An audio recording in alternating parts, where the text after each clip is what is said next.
Hello, friends. I am Chevy. Welcome to my shed. How are you today? How's life in your world? How's things where you are? I hope they're well.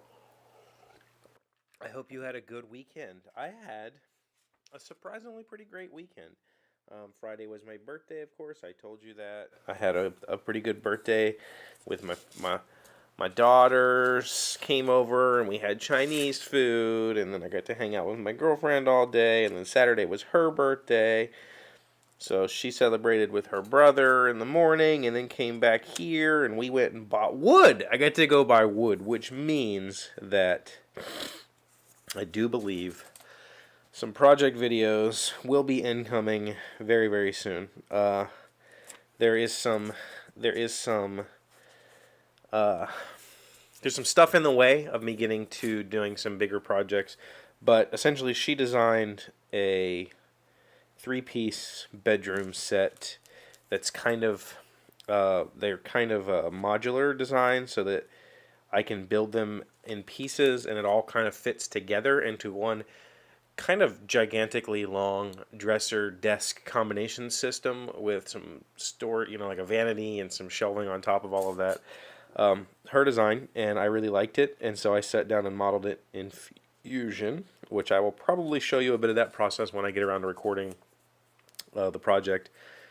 And then we went ahead and bought a whole bunch of cherry and some poplar. So I'm going to build the base cabinets out of 3/4 inch plywood, and then it'll have a cherry top and cherry drawer faces.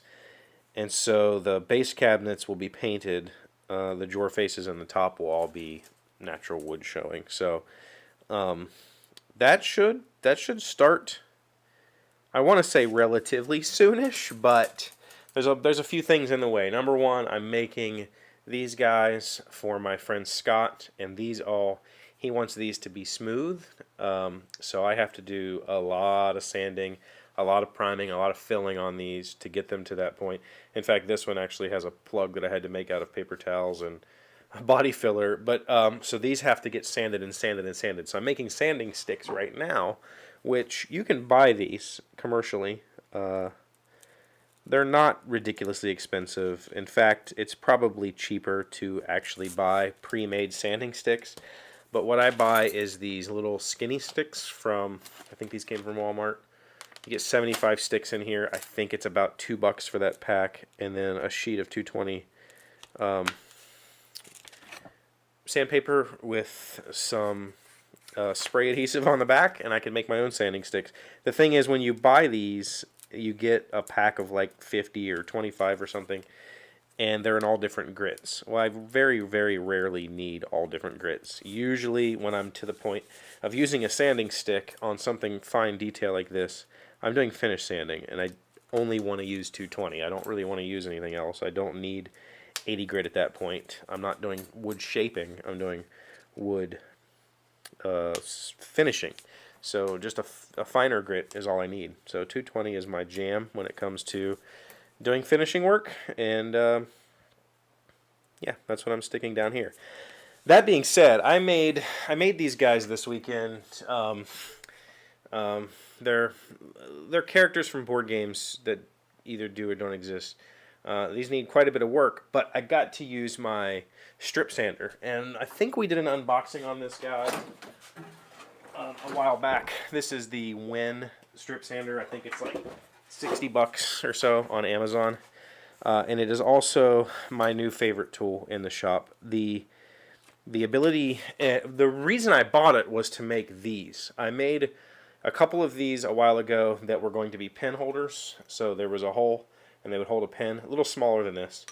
And getting into these little spots is really tough. And when you're trying to make something that people are paying $20 for, I want it to be as good as I can possibly make it. And doing this little detail sanding by hand is really extremely time consuming, which means that I can't sell it for a price that anybody can afford.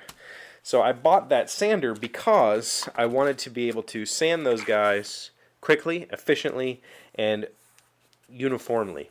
And wow, I am super impressed with the strip sander. You can get into little tight radiuses, and the thing that I learned, and the thing that I might try to show on like a little tiny video, is if you can kind of ride the edge of the sandpaper, just, imagine, if you will, if this is the belt, if you can just kind of bring your workpiece in at an angle to the belt and kind of ride it, you can use the belt to shave wood and make this really smooth transition points and stuff. And wow, I am so thankful that I purchased that for making these little guys. It worked out beautifully.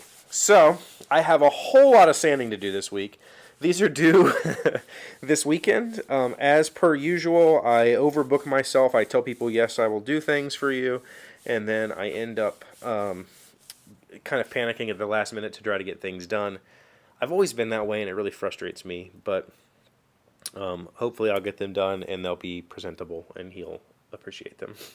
But this is way off of topic of what I wanted to talk to you about today. Maybe we'll talk about it tomorrow instead, because we're already like 6 minutes into this. I wanted to talk to you a little bit about going to the lumber yard and buying lumber and that sort of stuff. I've got some footage. I'll show you that tomorrow, I think. I'd like to kind of give Mike, Mike is my lumber guy, give Mike a little segment that he can appreciate too, instead of just a footnote at the end of this episode.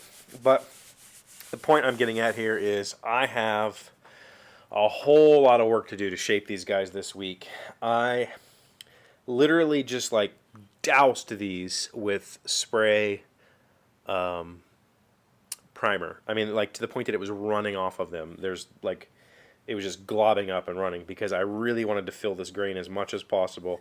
So now that I can go with my sanding sticks and just kind of gently go over all of this, get all these little fuzzies and nubs off, sand these nice and smooth, then I'll fill them with polyurethane so that they're sealed, so they don't absorb the paint that much, and then I will paint them.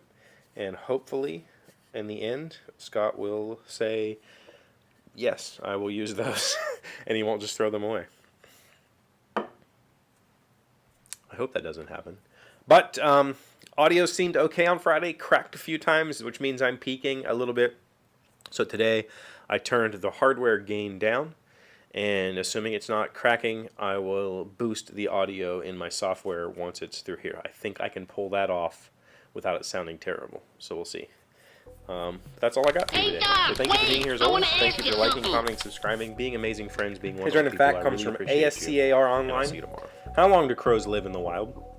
In captivity, both crows and ravens have been known to live for about 30 years, tops. In the wild, the average lifespan of a crow is 7 years.